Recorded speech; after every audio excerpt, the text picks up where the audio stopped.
Alt, fermo un attimo, aspetta. Prima che inizia il video, se raggiungiamo le 300.000 visualizzazioni e i 5.000 like, io compro il kite, tutta l'attrezzatura e vi porto in giro per la Sardegna a farvi vedere gli spot più belli di questo sport. Quindi condividete, lasciate like, commentate e niente. Inizia la sfida. Ciao!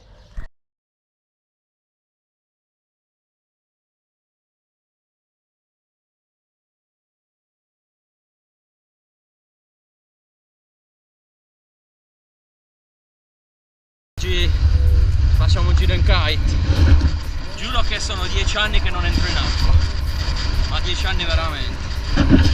Abbiamo un Cabrina 10 prestato da Wet Dreams di San Teodoro, negozio surf shop, e oggi attrezzatura Cabrina.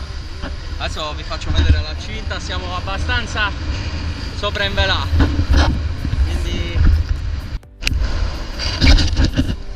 anche oggi mi sono dimenticato come sempre la pettorina, qualcosa ci si dimentica sempre.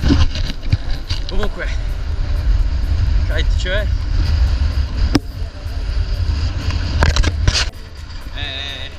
Vi faccio vedere cosa vuol dire far kite alla cinta. Io sono arrugginito, ma il mare è bellissimo sempre. Qui andiamo.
Bellissima sciroccata, come potete vedere anche Tavolara c'ha il suo bellissimo cappuccio quasi, se lo sta indossando praticamente.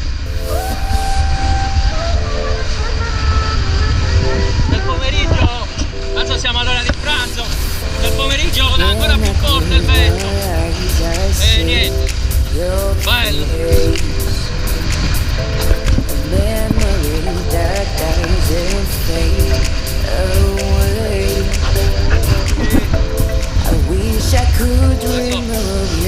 Facciamo il cambio braccio. I could remove you from my mind. Siamo bagnati i capelli perché con questa cosa in mano io, come sempre, per far vedere a voi, mi tocca sempre tenere una mano impegnata. Comunque non so se lo potete notare, siamo in piena planata.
dimenticato la pettorina da mettere al petto, altrimenti avremmo fatto anche qualche bel salto, se magari mi ricordo ancora com'è.